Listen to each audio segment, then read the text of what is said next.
Addictions expert, retired physician, and author Gabor Maté joins me now from Vancouver. Thank you so much for being here. I know that you believe that there is a very strong link between trauma and addiction. Why is that? It's not a belief, it's a scientific fact.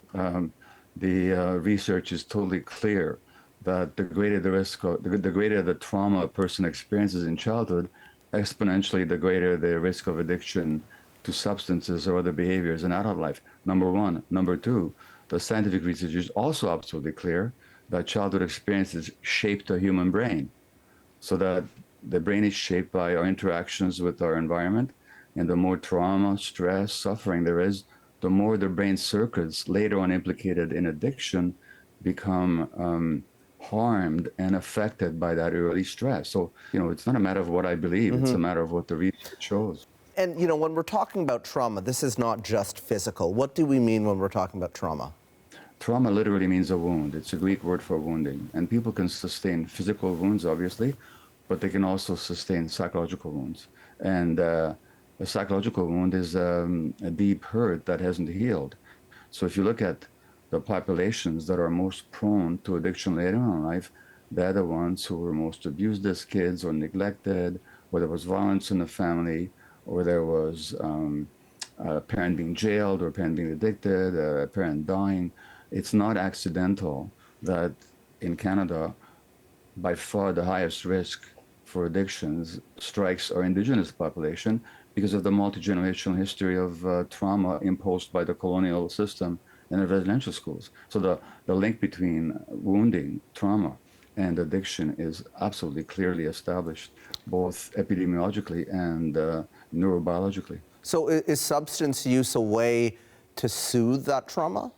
First of all, if you look at the brain circuits involved in addictions, for example, the opiate circuitry, we have opiate circuitry in our brain, and people use opiates for the same reasons that our own opiate circuits would provide if they were properly developed. So opiates make possible experiences of love and connection. They make possible pain relief, and they make possible a sense of pleasure and reward. The more people are deprived of those experiences, the more their brains are likely to seek those opiates from the outside. And that's where the risk of addiction arises. A recent report found that more than 1 in 4 deaths amongst young people in Canada were related to opioid use in 2021. It also showed that there was a steep rise in opioid-related deaths between 2019 and 2021. What's your reaction to those figures? Well, these figures are tragic, and they're totally avoidable. The scientific knowledge and the information that would have helped politicians and policymakers prevent these deaths have been available for decades. It's just tragic and appalling that yet one more study has to come along documenting the failure of our legal and political systems to address the issues. And you know what? Just in that research that appeared in the Canadian Medical Association Journal just a few days ago showed that in 1 year alone, there were 250,000 years of life lost because of these deaths. 250,000 years of life lost. And the researcher, the main researcher, who was a very highly experienced and adept and respected policy and health policy researcher in Toronto, she said that being slow and being not as nimble as we would like to be can have really devastating impacts. Well, the reality is slow and not nimble are understatements. We've been criminally negligent in looking at the research and looking at the science, and politicians simply haven't incorporated what we've known for decades into their policies. So what are these statistics, which are not just numbers, these are human beings, what do they tell us about what we're getting wrong right now in our approach to treating addiction? Well, I used to work in the downtown east side, which is Canada, in fact, North America's most concentrated area of drug use. And I never forget what a patient told me once. A 27-year-old woman addicted to opiates. She had HIV. And I asked her, what does the heroin do for you? And she said, the first time I did heroin, it felt like a warm, soft hug. And she was talking about the loss of love that she's experienced all her life. In other words, to treat the addictions, it's not enough just to focus on the behaviors. We have to also recognize and address the traumatic wounds that these people are often carrying. Certainly our policies when it comes to harm reduction initiatives in helping to provide safer supplies so that people are not using these toxic, polluted street drugs like fentanyl that kills so many people in this country. There's so many things we could do, and the research is available, the knowledge is extant, the political will, I keep emphasizing, is what's lacking here. And, there's a lot of public misunderstanding about addictions. People think it's a choice that people are making, so they should be punished for it. Nobody I've ever met has ever chosen to be an addict.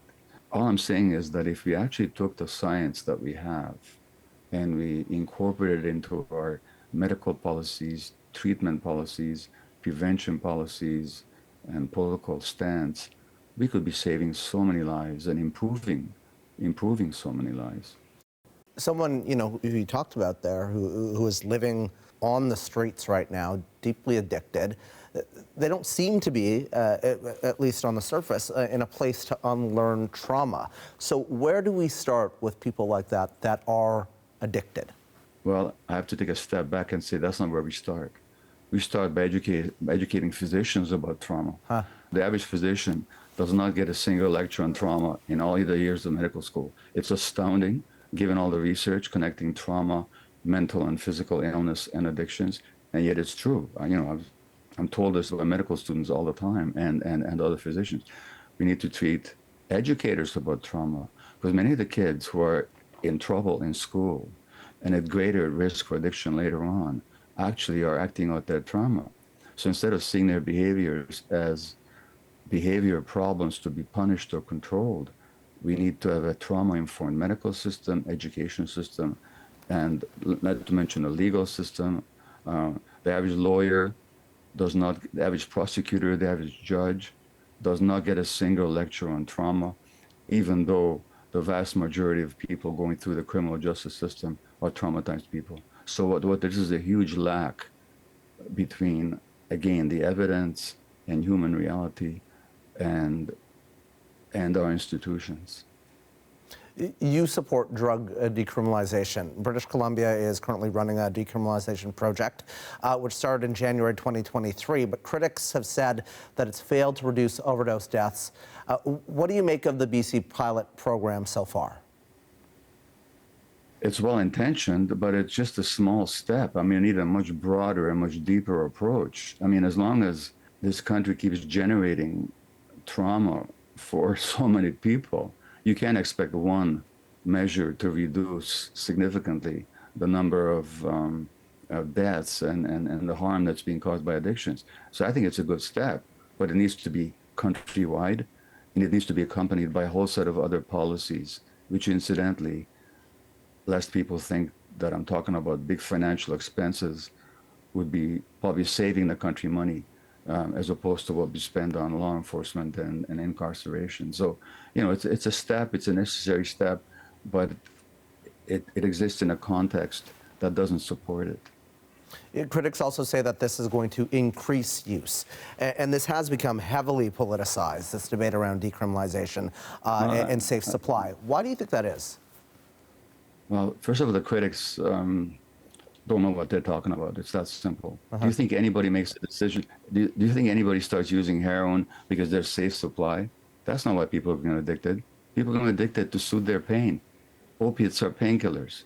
My mantra is, don't ask why the addiction, ask why the pain. So harm reduction policies have nowhere been shown to increase drug use. That's simply not true. And the critics are not coming from any kind of a knowledgeable position. They're coming from prejudice. No, I wonder, how you kind of work in that context then, as somebody like yourself, who believes in a harm reduction approach, who believes in decriminalization, when that is the current political climate, that you have folks, in your view, who don't understand this entirely, who are very vocal. Yeah, well, that's always the case. These people, I don't accuse them of any intent, any ill intention, but they're not aware. They don't have the information. As Yogi Berra said, the great baseball manager, he said once, if the people don't want to go to the ball game, there's nothing you can do to stop them.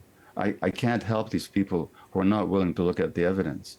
They're not acting from science. They're acting from a certain ideological point of view. Look, I spoke to the Canadian Senate once. I was asked to speak to a subcommittee of the Canadian Senate Right. on this issue. And this was like 15 years ago. And I wish I could tell you that it was in one ear and not the other. But it wasn't even in one ear. They have a certain ideological point of view that they weren't willing to surrender even for 1 second. So I don't know what to do about that, except those of us that have a different point of view to try to keep advocating for what we know to be the fact. So do you fear that the opioid crisis in this country, the addiction crisis in this country, is going to get worse before it gets better? At the rate we're going, yes. That's what I believe. Look at the United States. I mean, these conservative perspectives dominated U.S. policy for decades now. And in the U.S. last year, more people died, more than twice as many people died of drug overdoses as died in the Vietnam, Iraq, and Afghan wars put together. And as long as Canada is wedded to the American example, we're going to expect to see continued deterioration in these very tragic statistics. Gabor, appreciate you taking the time. Thanks for speaking with me.